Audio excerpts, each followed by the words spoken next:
Ya, perkenalkan nama saya Galih Alifdullah dengan NIM 19.1889 di kelas Ilmu Dakwah kelas F. Kali ini saya akan mengusung judul yaitu pentingnya menjaga lisan. Langsung saja.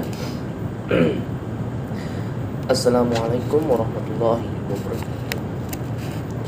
Innalhamdulillah nahmaduhu wa nasta'inuhu wa nastaghfiruh wa na'udzu billahi min shururi anfusina wa min sayyiati a'malina may yahdihillahu fala mudilla lahu wa may yudlilhu fala hadiya lahu. Asyhadu an la ilaha illallah wa asyhadu anna Muhammadan abduhu wa rasuluh. Ya, pertama-tama dan yang paling utama, marilah kita senantiasa meningkatkan ketakwaan kita kepada Allah Subhanahu wa taala, dan marilah kita bersama-sama panjatkan puji dan syukur kita kehadiran Allah Subhanahu wa taala yang telah memberikan kepada kita banyak sekali nikmat di dalam hidup ini. Kemudian salawat dan salam tidak lupa kita haturkan kepada junjungan kita Nabi besar Muhammad sallallahu alaihi wasallam yang telah membawa kita dari taman kegelapan hingga zaman terang seperti saat ini. Baiklah, yakinlah orang yang berbuat dan beramal soleh pasti akan dibalas dengan kesenangan dan kebahagiaan. Sedangkan orang yang tidak berbuat baik dan beramal soleh mendapatkan balasan dari keburukan itu. Semoga Allah memberikan kepada kita keistiqomahan dalam beramal soleh. Sesungguhnya kita mengetahui bahwa lisan merupakan salah satu nikmat yang besar. Bentuknya kecil dan halus, namun di situ terletak kebaikan dan keburukan seseorang. Amat besar pengaruhnya terhadap yang positif maupun yang negatif dalam kehidupan seorang muslim. Membahas tentang lisan, ada satu nasihat yang sangat berharga dalam menjaga lisan disampaikan oleh Rasulullah SAW dan menjadi tuntutan kita sebagaimana hadis yang berbunyi, barang siapa yang berfirman kepada Allah dan hari akhir, hendaknya berkata baik atau diam. Dalam sebuah hadis yang diriwayatkan Tirmizi, Uqbah bin Amir berkata, aku pernah bertanya kepada Rasulullah SAW, ya Rasulullah, apakah keselamatanmu itu? Beliau menjawab, tahanlah lisanmu dan hendaknya rumahmu menyenangkanmu, karena penuh zikir dan mengingat Allah Subhanahu wa taala, dan menangislah atas kesalahanmu karena menyesal. Hadis riwayat Tirmizi. Wahai teman yang berbahagia, berhati-hatilah terhadap lisan, karena sebuah ucapan bisa menjerumuskan kita ke dalam api neraka. Bila kita tidak mengetahui sebuah perkara dengan pasti, sebaiknya kita diam saja. Dan janganlah kita mengucapkan perkataan yang menyakiti hati orang lain, sekalipun itu hanya candaan. Sebab di akhirat kelak, segala apa yang kita ucapkan dengan lisan pasti akan menjadi perkara.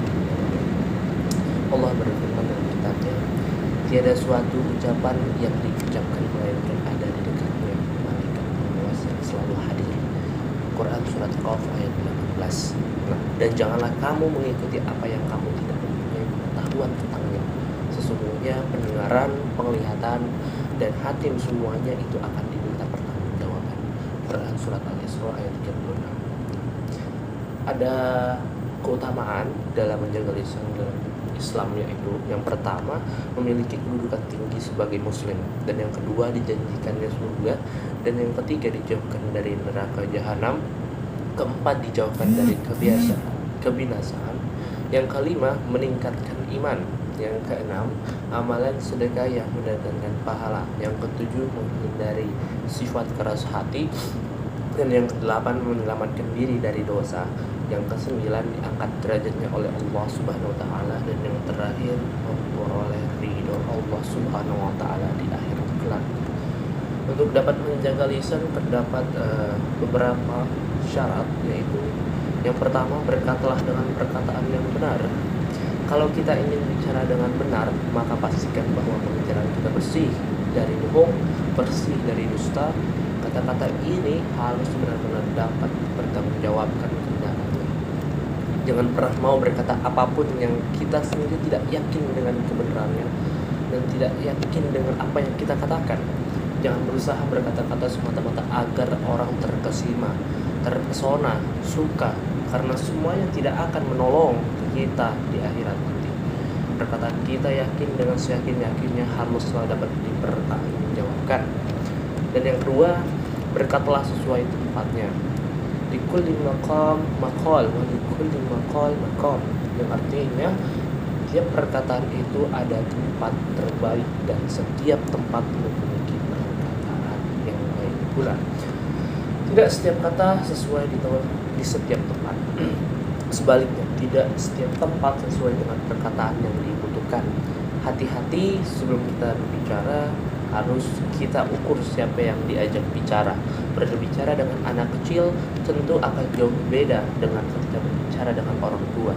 Berbicara dengan remaja tentu akan jauh beda dengan ketika berbicara dengan guru kita. Orang yang tidak terampil membaca situasi, walau niatnya benar, hasilnya bisa jadi kurang benar. Poin yang ketiga, jagalah kehalusan tutur kata.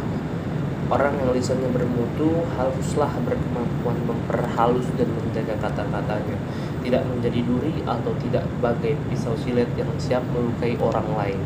Betapa banyaknya kata yang keluar yang rasa-rasanya ketika mengeluarkan begitu gampang, begitu enak, tapi yang mendengar malah sebaliknya. Hatinya tercabik-cabik, tersayat-sayat perasaannya. Begitu perih dan lukanya tertancap di hatinya, seakan memberi nasihat, tapi bagi yang mendengarkan apakah merasa dinasihati atau malah merasa dizolimi. Dan yang keempat, berkatalah yang bermanfaat. Dikisahkan bahwa suatu waktu Nabi Isa alaihissalam melihat bangkai seekor anjing. Ketika itu sahabat-sahabatnya berpaling karena jijik. Maka Nabi Isa justru melihat susunan gigi putihnya yang tertata indah. Anjing itu giginya rapi sekali ya teman-teman. Keheranan. Ya, wahai guru, kenapa Paduka berkata begitu? Bangkai anjing itu kan sangat menjijikan. Bahkan Paduka sendiri kalau dihina, dicaci, diremehkan dan dengan kata-kata jelek, kata-kata tuan selalu baik. Nabi Isa alaihissalam menjawab, karena setiap orang memang akan mengeluarkan apa yang dimilikinya. Kalau pikiran dan perasaannya jelek, maka keluar adalah yang jelek-jelek juga. Demikian jawaban Nabi Isa alaihissalam. Makin banyak kepleset lidah, makin banyak masalah dan dosanya. Makin banyak dosa, nerakalah tempatnya. Maka faliyakul khairan aw liyasmut, berkatalah yang benar atau diam. Demikian sabda Nabi. Di ujung pembahasan tentang pentingnya menjaga lisan ini, marilah kita selalu menjaga diri dari ucapan yang tidak bermanfaat seperti gibah, menceritakan keburukan orang lain maupun berbohong dan memfitnah. Banyak berbicara yang tidak bermanfaat membuat hati menjadi keras. Jika kita tidak mampu menjaga semua itu, maka lebih baik diam, dan diam merupakan pilihan paling bijak dan menyelamatkan baik dunia maupun akhirat. Tidak sedikit persahabatan menjadi retak hanya karena perkataan yang menyinggung perasaan. Banyak pertemanan yang akhirnya berujung pertengkaran dan permusuhan karena ucapan yang salah keluar dari lisan. Oleh karena itu, jika kita tidak mampu berkata baik, maka diam jalan yang paling bijak. Qulu qouli hadza, astaghfirukum. Wassalamualaikum warahmatullahi wabarakatuh.